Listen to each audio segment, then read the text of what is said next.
Domenico, in tanti mi hanno detto che aiuti le persone nella riconquista e se io avessi tradito mia moglie ho ancora la possibilità di recuperare? Bene, all'interno di questo video voglio spiegarti 3 principi chiave che dovrai consapevolizzare se veramente vuoi ottenere questo obiettivo. Vediamoli subito.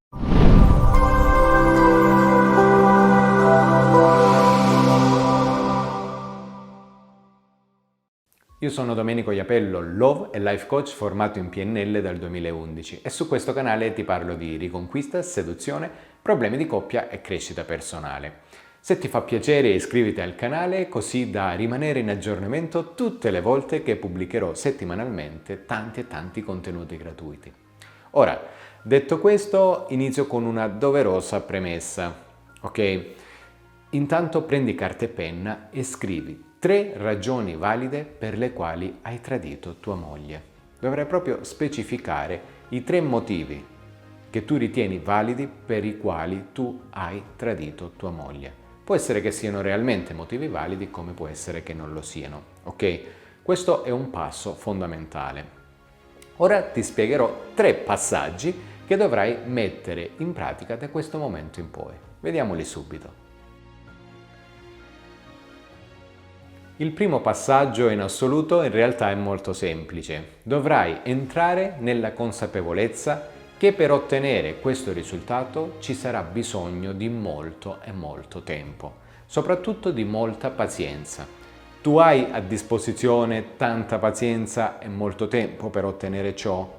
A volte possono passare anche anni. Sei disposto ad andare fino in fondo in questo senso? Chieditelo. Prima di tutto chieditelo. Se poi la tua risposta è sì, allora passiamo agli altri 2 punti.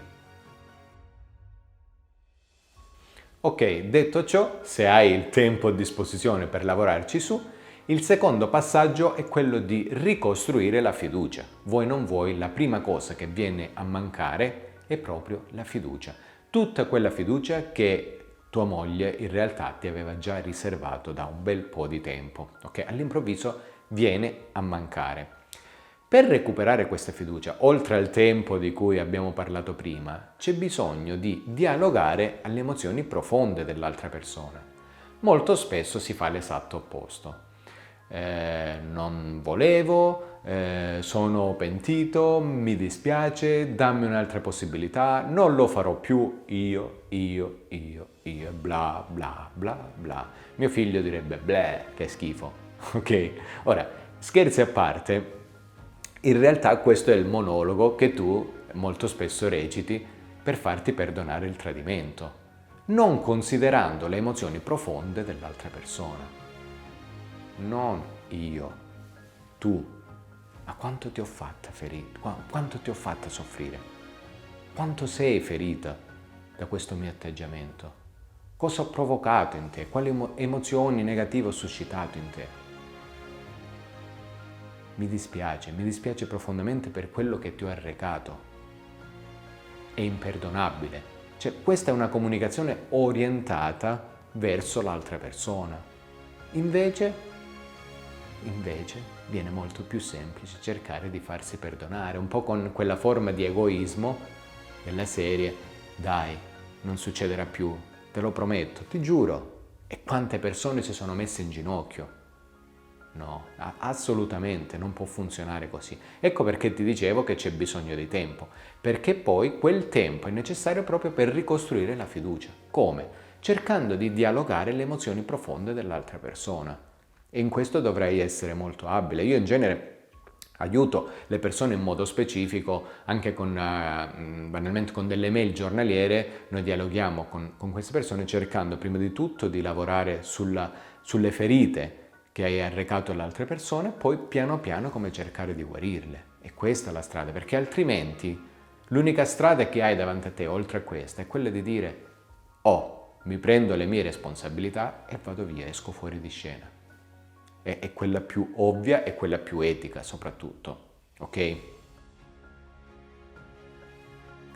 Bene, una volta che ti sei preso il tempo necessario per fare questo lavoro profondo, per cercare di dialogare le sue emozioni, capire quali sono le emozioni che sicuramente si si sono presentate dopo questo avvenimento spiacevole che hai arrecato all'altra persona, ok?